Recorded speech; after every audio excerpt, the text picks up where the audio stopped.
mighty course. நேத்து நம்மளோட வீடியோல we have discussed started in 3 points of arginine and synthesis catabolism special product disease பத்தி discuss பண்ணுவோம்னு சொல்லி anabolic pathway பத்தியும் catabolic pathway பத்தியும் அதோட therapeutic uses side effects பத்தியும் and diseases related to அப்படின்னு சொல்லிட்டு அதோட one of the disease ஆன retinal atrophy choroidal atrophy பத்தியும் நான் டீடைலா டிஸ்கஸ் பண்ணிருந்தேன்.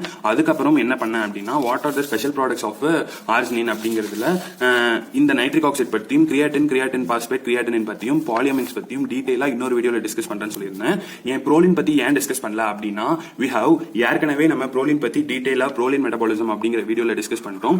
யூரியாவை பத்தி நம்ம யூரியா சைக்கிள்ல அப்படிங்கிற வீடியோல டீடைலா டிஸ்கஸ் பண்ணிட்டோம். சோ இப்போ உங்களோட ஐ பட்டன்ல இந்த இடத்துல ப்ரோலின் மெட்டபாலிசம்க்கும் யூரியா சைக்கிளுக்கும் கான லிங்க் நான் கொடுத்திருக்கேன். அதை பாத்தீங்கன்னா உங்களுக்கு அதை பத்தி டீடைலா படிச்சுக்கலாம்.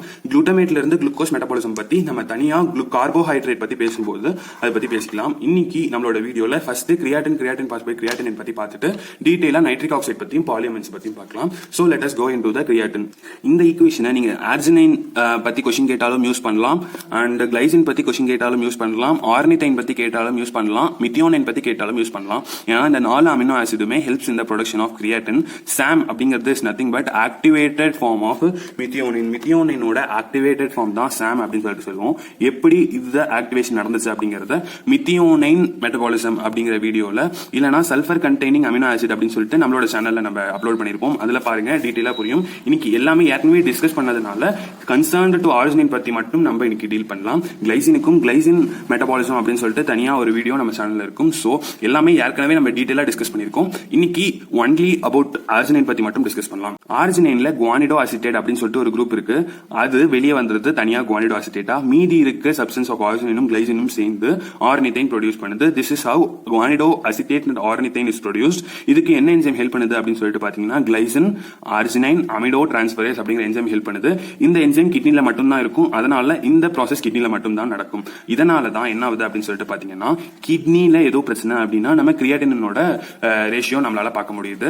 இது சம்பந்தமா தான். அதனால தான் creatinine and kidney are correlate பண்றோம் டியூரிங் த கிட்னி ஃபெயிலியர். அப்போ அடுத்து இந்த guanido acetate with help of சாம்ல இருந்து ஒரு மித்தில் குரூப் குவானிடோ அசிட்டேட்டுக்கு போனா that forms and substance called creatine. அதுக்கு பேர் தான் guanido acetate methyl transferation enzyme மூலமா guanido acetate is converted into creatine. இப்போ இந்த guanido acetate methyl transferation enzyme லிவர்ல தான் இருக்கும். சோ இந்த ரியாக்ஷன் லிவர்ல நடக்கும். இந்த கிரியாட்டின் என்ன ஆகும் அப்படின்னு சொல்லிட்டு பாத்தீங்கன்னா with help of enzyme called creatine kinase அப்படிங்கிற என்சைம் மூலமா it is converted into creatine phosphate. Creatine phosphate ஸ்பான்டேனியஸா கிரியாட்டினா வந்துரும். ஓகேங்களா? இந்த ரியாக்ஷன் ஃபுல்லா மசில்ல நடக்கும். சோ இந்த special products of arginine and glycine 3 ரியாக்ஷனும் 3 இடத்துல நடக்கும். கிட்னி லிவர் மசில் இந்த ஃப்ளோவை மறந்துடவே கூடாது. இந்த என்சைம்ஸ் பத்தி கரெக்டா எழுதிடணும். This is how creatine phosphate and creatine are produced அப்படிங்கறத பத்தி இது வரைக்கும் டீடைலா பார்த்திருந்தோம். இதுக்கப்புறம் என்ன பார்க்க போறோம் அப்படின்னு சொல்லிட்டு பாத்தீங்கன்னா நைட்ரிக் ஆக்சைடு பத்தி பார்க்க போறோம். we have dealt with creatine phosphate and creatinine. நம்மளோட லெவலுக்கு இந்த ப்ரொடக்ஷன் இந்த ஈக்குவேஷன் மட்டும் தான் நம்மளோட எக்ஸாம்ஸ்ல கேட்பாங்க. நைட்ரிக் ஆக்சைடு தான் ரொம்ப முக்கியம். அதை பத்தி இப்ப டீல் பண்ணலாம். How nitric oxide is produced from arginine அப்படின்னா arginineல இருந்து nitric oxide synthase அப்படிங்கிற என்சைம் அதோட ஷார்ட் ஃபார்ம் NOS. அது with help of that enzyme nitric oxide and citrulline is produced. இதுக்கு ஹெல்ப் பண்ற கோஎன்சைம்ஸ் என்னன்னு பாத்தீங்கன்னா heme, FAD, FMN, tetrahydrobiopterin and NADPH oxygen. இது எல்லாமே அவைலபிளா along with NOS இருந்தாதான் arginine is converted into nitric oxide and citrulline.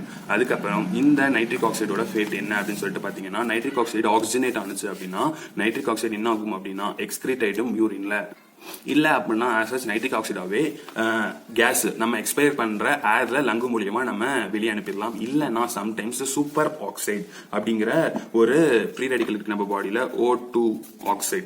இந்த super oxide கூட எப்ப இந்த நைட்ரிக் ஆக்சைடு ரியாக்ட் ஆகுதோ அப்போ இது இந்த மாதிரி ஒரு சிவியர் ஹெவி ஃப்ரீ ரேடிக்கலா மாறி this causes free radical injury to our body which is cell injury, cell death, lipid peroxidation. இந்த மாதிரி நம்ம பாடிக்கே சில டாக்ஸிக் எஃபெக்ட்ஸ் ப்ரொடியூஸ் பண்ணும். இதை பத்தி டீடைலா ஃப்ரீ ரேடிக்கல்ஸ் அப்படிங்கிற சாப்டர்ல நம்ம படிப்போம்.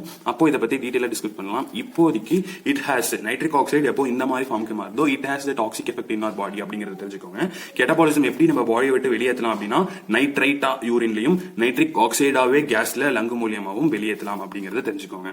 அதுக்கப்புறம் what are the uses of nitric oxide அப்படின்னு சொல்லிட்டு பாத்தீங்கன்னா it causes smooth muscle relaxation. அதுக்கப்புறம் பிளேட்லெட் அக்ரிகேட் ஆகாம ஒண்ணுக்கு ஒட்டாம பிரிவென்ட் பண்ணும். சிஎன்எஸ்ல நியூரோ டிரான்ஸ்மிட்டர் ஆக்ட் ஆகும்.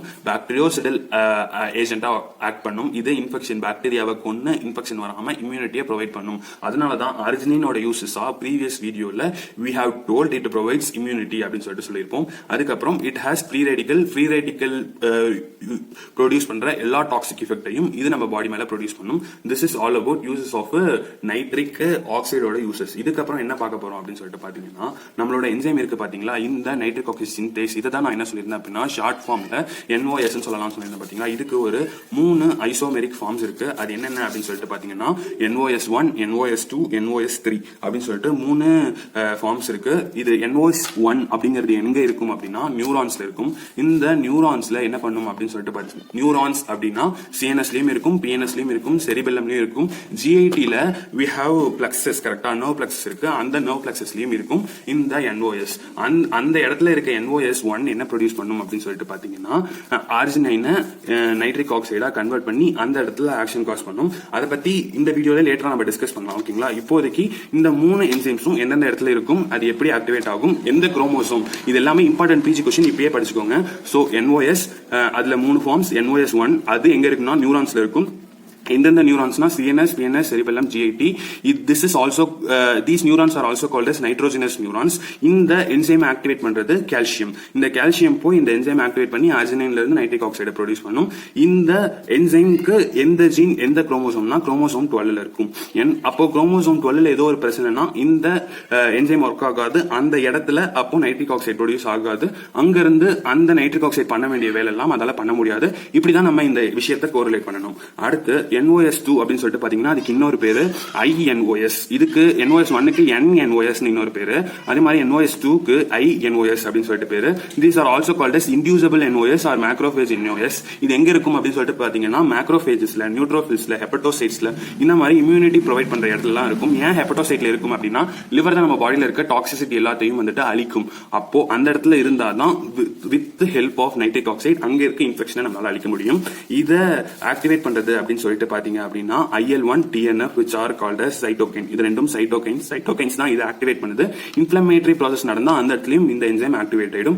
And this is and cytoplasmic enzyme. இது எந்த குரோமோசோம் அப்படின்னு பாத்தீங்கன்னா குரோமோசோம் 17. அப்ப குரோமோசோம் 17ல ஏதாவது அப்ரேஷன்ஸ் இருந்துச்சு அப்படின்னா NO நைட்ரிக் ஆக்சைடுனால இன்ஃபெக்ஷனை கில் பண்ண முடியாது. அப்போ they are prone for infection. This is how chromosome 17 is used for now. அப்படிதான் நம்ம அதுக்காக தான் இப்ப குரோமோசோம் 17 இப்போ உங்களுக்கு சொல்லி தரேன். அடுத்து NOS3 which is also called as endothelial NOS. இது எண்டோதீலியம்ல பிரசன்ட் இருக்கும். This is also activated by calcium. இது என்ன பண்ணும் அப்படின்னு சொல்லிட்டு பாத்தீங்கன்னா எண்டோதீலியம், பிளேட்லெட், மயோகார்டியம், எண்டோகார்டியம் இதெல்லாம் இருக்கும். இதோட ஆக்ஷன் பத்தி நான் சொல்றேன் ஏன் இந்த இடத்துல இருக்கு அப்படின்னு சொல்லிட்டு. இது கான்ஸ்டன்ட்லி ப்ரொடியூஸ் ஆகும். இது எப்போ இன்ஃப்ளமேஷன் நடக்குதோ அப்ப மட்டும் இது ப்ரொடியூஸ் ஆகும். எப்பப்போ there is an எப்பப்பெல்லாம் நியூரோ டிரான்ஸ்மிட்டர் வந்துட்டு ஷூட் ஆகுதோ அப்பமா மட்டும் இந்த என்சைம் மூலியமா நைட்ரிக் ஆக்சைடு ப்ரொடியூஸ் ஆகும். ஆனா இந்த எண்டோதீலியல் NOS எப்பயுமே ஆக்டிவேட் பண்ணிட்டே இருக்கும் கால்சியம். அதுல இருந்து கான்ஸ்டன்டா நைட்ரிக் ஆக்சைடு ப்ரொடியூஸ் ஆயிட்டே இருக்கும். This is from the chromosome 7. NOS3 which is an endothelial NOS is from chromosome 7. இந்த மாதிரி சிஎன்எஸ்ல, ஜிஐடில, மேக்ரோபேஜ்ல, எண்டோதீலியம்ல இருக்க இந்த NOSனால ப்ரொடியூஸ் ஆன நைட்ரிக் ஆக்சைடு எந்தெந்த டிசீஸ் வராம நம்மள பிரிவென்ட் பண்ணுது அப்படிங்கறதையும் through which mechanism of action அப்படிங்கறதையும் இப்ப நான் உங்களுக்கு காட்ட போறேன். இந்த mechanism of action of NO அதாவது நைட்ரிக் ஆக்சைடு அப்படின்னு சொல்லிட்டு பாத்தீங்கன்னா ஸ்மூத் மசில்குள்ள அப்படியே தானா இப்படி ஆடி ஸ்மூத் மசில்குள்ள டிஃப்யூஸ் ஆகி போயிடும். அங்க போய் குவானைல் சைக்ளிஸ் அப்படிங்கிற என்சைமை ஆக்டிவேட் பண்ணி சைக்ளிக் GMP ப்ரொடியூஸ் பண்ணி மயோசின் இருக்கு பாத்தீங்களா, மசில் கான்ட்ராக்ஷனுக்கு ஹெல்ப் பண்றது மயோசின். அந்த மயோசின் பாஸ்பரலேட் ஆகிட்டு இருந்தா தான் மசில் கான்ட்ராக்ஷன் ஆகும். அதான் இந்த சைக்ளிக் GMP போய் டீபாஸ்பாரலேட் பண்ணிடும். With due to the nitric ஆக்சைடுனால சைக்ளிக் GMP ப்ரொடியூஸ் ஆனிச்சு. அதனால மயோசின் டீபாஸ்பாரலேட் ஆனதுனால மசில் கான்ட்ராக்ஷனை மெயின்டைன் பண்ண முடியாம ஸ்மூத் மசில் ரிலாக்ஸ் ஆயிடும்.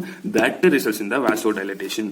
பிளட் வெசல்ஸ்ல இந்த ஸ்மூத் மசில் ரிலாக்ஸ் ஆனிச்சுன்னா வாசோடைலேஷன் காஸ் பண்ணும். மத்த இதே GITல இந்த ஸ்மூத் மசில் ரிலாக்ஸ் ஆனிச்சு அப்படின்னா there is a decreased motility of intestine இருக்கும். அந்த மாதிரி எந்தெந்த இடத்துல இந்த ஸ்மூத் மசில்ஸ் இருக்கோ அது ரிலாக்ஸ் ஆகும்போது அந்த பர்டிகுலர் ஆக்ஷன் நடக்கும். இப்போ நம்ம பார்க்கலாம். இப்போ பிசியாலஜிக்கல் ஆக்ஷனா பிளட் வெசல்ஸ்ல வாசோடைலேஷன் நடக்கிறதுனால என்ன ஆகும் அப்படின்னு சொல்லிட்டு பாத்தீங்கன்னா நார்மல் BP மெயின்டைன் ஆகுது. Due to the endothelial NOS produce பண்ற நைட்ரிக் ஆக்சைடுனால பிளட் வெசல்ஸ்ல நார்மல் பிபி மெயின்டைன் ஆகுது. சப்போஸ் இந்த நைட்ரிக் ஆக்சைடு டெஃபிஷியன்டா இருந்துச்சு அப்படின்னா நார்மல் பிபி மெயின்டைன் ஆக முடியாம ஹைப்பர் டென்ஷனுக்கு பேஷண்ட் போயிடுவாங்க. சப்போஸ் இந்த NOS அதிகமா ஆக்டிவேட் ஆகி அதிகமான நைட்ரிக் ஆக்சைடு ப்ரொடியூஸ் ஆகுது அப்படின்னா பேஷண்ட் ஹைப்போடென்ஷனுக்கு போயிடுவாங்க. This is what happens in the septic shock. செப்சிஸ்ல என்ன ஆகும் அப்படின்னு சொல்லிட்டு பாத்தீங்கன்னா பாடியில நிறைய இன்ஃபெக்ஷன் இருக்கும், நிறைய பாக்டீரியாஸ் இருக்கும். அதை அழிக்கிறதுக்காக எல்லா NOSுமே ஆக்டிவேட் ஆகும். அதனால என்ன ஆகும்னா large amount of nitric oxide is produced in our body. அந்த nitric oxide causes vasodilatation. அந்த வாசோ டைலட்டேஷனால ஹைப்போடென்ஷனுக்கு போய் செப்சிஸ் அப்போ resulting in the septic shock. அடுத்து CNSல என்ன பண்ணும் அப்படின்னு சொல்லிட்டு பாத்தீங்கன்னா one of the uses of arginine நம்ம சொல்லியிருந்தோம். It helps in the release of the hormone அப்படின்னு சொல்லிட்டு.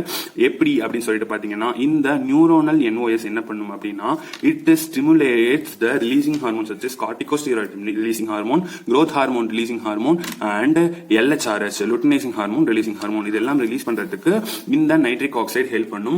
This is how arginine is useful in the releasing hormone stimulation. அடுத்து மேக்ரோபேஜ்ல அப்படின்னு சொல்லிட்டு பாத்தீங்கன்னா INOS inducible NOS which is activated by cytokines and the inflammatory mediatorsனால ஆக்டிவேட் ஆகிற இந்த INOS நைட்ரிக் ஆக்சைடையும் பெராக்சி நைட்ரேட்டையும் ப்ரொடியூஸ் பண்ணி ஃப்ரீ ரேடிக்கல் மூலியமா மைக்ரோப்ஸை கில் பண்ணுது. This is what are the uses of இந்த 3 NOS ஃபார்ம் பார்த்திருந்தோம் கரெக்டா, நியூரனல்ல, அதுக்கப்புறம் மேக்ரோபேஜ்ல, எண்டோதீலியல்னு. அதுக்கு 3க்கான பிசியாலஜிக்கல் யூசஸ் பத்தி நான் இப்போ உங்களுக்கு சொல்லிட்டேன். அடுத்து பிளேட்லெட்டையும் ஸ்டிக் ஆகாம பிரிவென்ட் பண்ணுது. அடுத்து GITல அப்படின்னு சொல்லிட்டு பாத்தீங்கன்னா நான் அட்ரினர்ஜிக், இது அட்ரினர்ஜிக் நியூரோ டிரான்ஸ்மிட்டரும் கிடையாது, கோலினர்ஜிக் நியூரோ டிரான்ஸ்மிட்டரும் கிடையாது. அதுதான் ஷார்ட் ஃபார்ம்ல NANC நியூரோ டிரான்ஸ்மிட்டர் அப்படின்னு சொல்லிட்டு சொல்லுவாங்க. அது அப்படியான இந்த neurotransmitter smooth muscle relaxation பண்றதுனால GI மோட்டிலிட்டி கம்மி பண்ணி ஸ்பின்டரையும் ரிலாக்ஸ் பண்ணுது. இதுதான் use of NO in GIT. எப்போ இந்த NO டிஃபிஷியன்டா இருக்கோ that results in disease called as pyloric stenosis and Hirschsprung disease. இத பத்திலாம் டீடைலா நம்ம இப்ப தெரிஞ்சுக்க தேவையில்லை, இது மட்டும் நம்ம தெரிஞ்சுக்கிட்டா போதும். This is all about physiological actions of nitric. பிசியாலஜிக்கலா எப்படி யூஸ் ஆனிச்சு அப்படின்னு சொல்லிட்டு பார்த்தோம். அடுத்து பேத்தாலஜிக்கலா எந்தெந்த டிசீஸுக்கு ட்ரக்ல இந்த நைட்ரிக் ஆக்சைடு குடிக்கிறோம் அப்படின்னும், எந்தெந்த டிசீஸை இந்த நைட்ரிக் ஆக்சைடே காஸ் பண்ணுது அப்படின்னும், அப்படி காஸ் பண்ணா எந்த ட்ரக் கொடுத்து அதை அளக்கணும் அப்படிங்கறது இப்ப பார்க்கலாம். டிசீஸ்ல எந்தெந்த டிசீஸ் கியூர் பண்றதுக்கு இந்த நைட்ரிக் ஆக்சைடு ஹெல்ப் பண்ணுனா angina pectoris which is nothing but chest பெயினுங்க. இந்த மயோகார்டியம் அதாவது ஹார்ட்டுக்கு பிளட் கம்மியா போறதுனால இஸ்கீமியா, அதுக்கு பேர் தான் இஸ்கீமியான்னு சொல்லுவோம். அப்போ அதனால பெயின் வரும், நெஞ்சு வலி எடுக்கும். நெஞ்சு வலிக்கு இந்த மெடிக்கல் டேர்ம் தான் ஆன்ஜைனா பெக்டோரிஸ். அப்போ நம்ம என்ன பண்ணுவோம் அப்படின்னா இஸ்கீமியால தானே அந்த செஸ்ட் பெயின் வந்துச்சு. இஸ்கீமியா அப்படின்னா என்னது, பிளட் ஒழுங்கா போல, பிளட் ஏன் ஒழுங்கா போல, வாசோ கன்ஸ்ட்ரிக்ஷனால ஒழுங்கா போல. இப்போ அதனால நைட்ரோகிளிசரின் கொடுக்கிறோம். இந்த nitroglycerin with help of glutathione நைட்ரோகிளிசரின்ல இருந்து நைட்ரிக் ஆக்சைடு மட்டும் வெளியே வரும். அது causes vasodilatation of coronary artery. coronary artery artery which supplies the heart. அப்போ அந்த coronary artery dilate ஆனிச்சு அப்படின்னா இஸ்கீமியா போய்டும், செஸ்ட் பெயினும் போய்டும். This is how it is helpful in the angina pectoris. அடுத்து pulmonary hypertension அப்படி சொல்லிட்டு பாத்தீங்கன்னா pulmonary hypertension லங்குக்குள்ள இருக்க வெசல்ஸ் மட்டும் வாசோ கன்ஸ்ட்ரிக்ஷன் இருக்கும். அதனால அந்த ஹைப்பர்டென்ஷன் தான் பல்மனரி ஹைப்பர்டென்ஷன். அப்போ NO நைட்ரிக் ஆக்சைடை மூச்சு வழியா உள்ள இருக்கணும். அப்படி இழுக்கும் போது பல்மனரி வெசல்ஸ் மட்டும் டைலேட் ஆகும். அப்போ பல்மனரி பிரஷர் மட்டும் குறையும், சிஸ்டமேட்டிக் பிரஷர் குறையாம, மொத்த பாடியோட பிபி குறையாம பல்மனரிக்குள்ள இருக்க பிரஷர் மட்டும் குறையும். This is how it is helpful in pulmonary hypertension. அடுத்து இம்பார்ட்டன்சி அப்படின்னு சொல்லிட்டு பாத்தீங்கன்னா நமக்கு பினைல் எரெக்ஷன் வரணும் அப்படின்னா during the sexual activity penile erection இருக்கணும். அப்பதான் it is producing the fertility. இல்லைன்னா தே ஆர் இன்ஃபெர்டைல் அப்படின்னு சொல்லிட்டு அர்த்தம். அப்போ for the penile erection there should be an enormous blood supply to the penisல இருக்க ஒன் ஆஃப் த மசிலான கார்பஸ் கேவர்னோசம் அப்படிங்கிற மசிலுக்கு there should be enormous blood supply. அப்பதான் அந்த மசில் கான்ட்ராக்ட் ஆகி there will be an erection of penis. அப்போ சில பேருக்கு அந்த இடத்துல அப்படி வாசோ கன்ஸ்ட்ரிக்ஷன்ல இருக்கும், பிளட் ஒழுங்கா சப்ளை ஆகாது. அதனால there will be impotent infertility அந்த மாதிரி அவங்களுக்கு இருக்கும். அப்போ அவங்களுக்கு என்ன பண்றோம் அப்படின்னா சில்டெனஃபில் அப்படின்னு சொல்லிட்டு ஒரு ட்ரக் கொடுக்குறோம். which is commercial name, this is called as Viagra அப்படின்னு சொல்லிட்டு கமர்ஷியலா they are telling it is a brand name. ஆனா நம்மளோட கெமிக்கல் நேம் அப்படின்னு சொல்லிட்டு ட்ரக்கோட பார்மகாலஜிக்கல் நேம் அப்படின்னு சொல்லிட்டு பாத்தீங்கன்னா சில்டெனஃபில். அந்த சில்டெனஃபில் என்ன பண்ணும்னா அது it inhibits and phosphodiesterase 5 அப்படின்னா it select there are many phosphodiesterases. ஆனா செலக்டிவா phosphodiesterase 5 இன்ஹிபிட் பண்ணி it causes vasodilatation of on the artery supplying the muscle corpus cavernosum, thereby it produces an erection of penis cause பண்ணுது. This is all about how it cures the angina pectoris, pulmonary hypertension and impotence. ஆனா இது shock produce பண்ணுது. ஏற்கனவே சொல்லியிருந்தேன் sepsis அப்போ நம்ம பாக்டீரியாவை அழிக்கணும் அப்படின்னு நினைச்சுக்கிட்டு அது அதிகமா நைட்ரிக் ஆக்சைடு ப்ரொடியூஸ் ஆகுது. ஆனா அந்த நைட்ரிக் ஆக்சைடு பாக்டீரியா ஃப்ரீ ரேடிக்கலா பாக்டீரியா மட்டும் அழிக்காம வாசோடைலேஷனையும் காஸ் பண்ணி பிபியை கம்மி பண்ணி ஷாக் ப்ரொடியூஸ் பண்ணுது. நார்மலா நம்ம கொடுக்குற வாசோ கன்ஸ்ட்ரிக்டர் கொடுத்தா இதனால உருவான வாசோடைலேஷனை நம்மளால தடுக்க முடியாது. ரிஃப்ராக்டரியா திருப்பியும் வாசோடைலேஷன் வந்துகிட்டே இருக்கும், ஷாக்லயே தான் இருந்துட்டு இருப்பாங்க. அப்போ என்ன பண்ணலாம் அப்படின்னு சொல்லிட்டு கேட்டீங்கன்னா அதுக்கு 2 ட்ரக்ஸ் இருக்கு. ஒரு ட்ரக் என்ன அப்படின்னு சொல்லிட்டு பாத்தீங்கன்னா NMMA வித் N மோனோமெத்தில் ஆர்ஜினைன். இது என்ன பண்ணுது அப்படின்னு சொல்லிட்டு பாத்தீங்கன்னா இதுல ஆர்ஜினைன் இருக்கு பாத்தீங்களா, இந்த ஆர்ஜினைன்ல இருந்ததான நைட்ரிக் ஆக்சைடு ப்ரொடியூஸ் ஆனிச்சு. அதனால இது என்ன பண்ணும் அப்படின்னு சொல்லிட்டு பாத்தீங்க அப்படின்னா this inhibits inducible NOS இந்த ஆர்ஜினைன் இன்ஹிபிட் பண்ணிடும். எப்படி அப்படின்னா ஆர்ஜினைனையே போய் இந்த ட்ரக் ஆக்டிவேட் பண்ணா நைட்ரிக் ஆக்சைடு ப்ரொடியூஸ் ஆகும். ஆனா இந்த INOS இந்த மோனோமெத்தில் ஆர்ஜினைன் ஆக்டிவேட் பண்ணுச்சுன்னா நைட்ரிக் ஆக்சைடு ப்ரொடியூஸ் ஆகாது. இப்போ வெறும் ஆர்ஜினைன் மட்டும் பாடியில் இருக்கும்போது இந்த என்சைம் இது கூட மட்டும் ஆக்ட் பண்ணிட்டு இருக்கும். அதனால increase nitric oxide is produce. ஆனா எப்போ இந்த ட்ரக் போறோமோ இட் காம்படிட்டிவ்லி இன்ஹிபிட்ஸ் த ஆர்ஜினைன். ஓகேங்களா, காம்படிட்டிவா ஆர்ஜினைனுக்கு காம்படிட்டிவா இந்த சப்ஸ்டன்ஸும் போய் ஆக்ட் ஆகுது. அதனால 10 ஆர்ஜினைனை போய் இந்த INOS போய் ஆக்டிவேட் பண்ணுது அப்படின்னா இப்போ கூட இது காம்படிஷனுக்கு போகும்போது 5 ஆர்ஜினைனை தான் ஆக்டிவேட் பண்ணும், 5 N மோனோமெத்தில் ஆர்ஜினைனை ஆக்டிவேட் பண்ணும். அப்போனா amount of nitric oxide produced is decreased, thereby vasodilatation is decreased and vasoconstriction is increased, which increases the BP in our body. இத ஸ்லோவா நிதானமா திருப்பி ரிப்பீட் பண்ணி கேளுங்க, அப்பதான் உங்களுக்கு புரியும். இல்ல அப்படின்னு சொல்லிட்டு பாத்தீங்கன்னா எண்டோஜீனியஸா நம்ம பாடிக்குள்ளேயே there is a presence of substance called asymmetric dimethyl arginine அப்படின்னு சொல்லிட்டு ஒரு சப்ஸ்டன்ஸ் இருக்கு. இது சில பேருக்கு மட்டும்தான் இருக்கும். இதுவும் இந்த மாதிரி இதே மாதிரி காம்படிட்டிவ் வா இன்ஹிபிட் பண்ணுது INOS, thereby it increases BP. இந்த பிரெக்னெண்டா இருக்கும் போது அந்த பீப்புளுக்கு வாசோடைலேஷன் இல்லாம வாசோ கன்ஸ்ட்ரிக்ஷன் காஸ் பண்ணி ஹை BP ப்ரொடியூஸ் பண்ணுது.